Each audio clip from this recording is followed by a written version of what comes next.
Salut l'équipe, aujourd'hui on va vous parler d'un sujet récurrent, le stress et du coup le cortisol.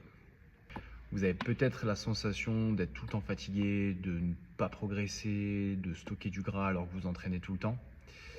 Et bah ça, c'est pas un problème d'entraînement. C'est peut-être tout simplement le cortisol.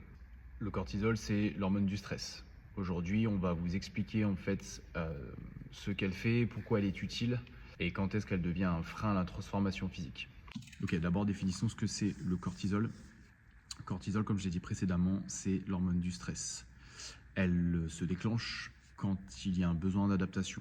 D'accord, ça peut être positif, comme l'entraînement, ou alors négatif, ça peut être le manque de sommeil, le stress mental, le jeûne ou la baisse d'énergie.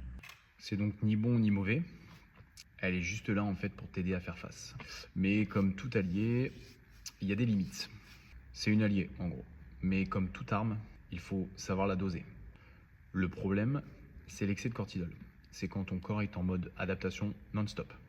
Là, le taux de cortisol en gros reste élevé et du coup crée beaucoup de blocages.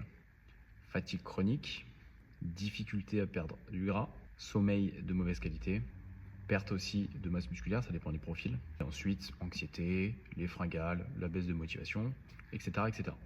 En gros, tu es quasiment en mode survie. Le cortisol est donc lié au système nerveux autonome. Il est composé de deux modes, le sympathique et le parasympathique. Le système sympathique, c'est celui qui se met en route quand on s'entraîne, donc qui va te permettre d'agir ou de réagir, suivant le contexte, ou d'aller chercher des perfs.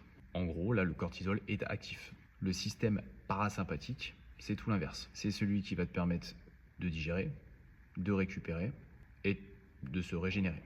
Et donc là, le cortisol est en baisse. Le problème d'aujourd'hui, c'est qu'on est toujours en mode on, donc toujours dans le sympathique. On prend par exemple l'entraînement.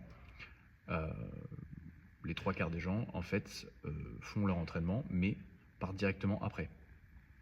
Au lieu d'attendre un petit peu, de faire un petit peu de cardio basse intensité pour baisser ce taux de cortisol. L'objectif du coup, c'est pas de supprimer le cortisol, c'est de lui redonner un peu un rythme naturel. Exemple, un pic le matin et calme le soir. Comment on peut donc faire? Ça peut être un travail de respiration, après l'entraînement ou le soir. Par exemple, la cohérence cardiaque. Ça peut être aussi de mieux gérer son sommeil, d'accord, 7 à 8 heures de sommeil. En fonction des cas, c'est pareil. Sans écran 1 heure avant. De, par exemple, privilégier la lumière naturelle dès le matin, d'avoir du silence et une programmation, une planification un peu plus intelligente, d'accord? Pas faire des WOD H24 bourrin. Rappelez-vous, si on récupère mieux, on performe mieux.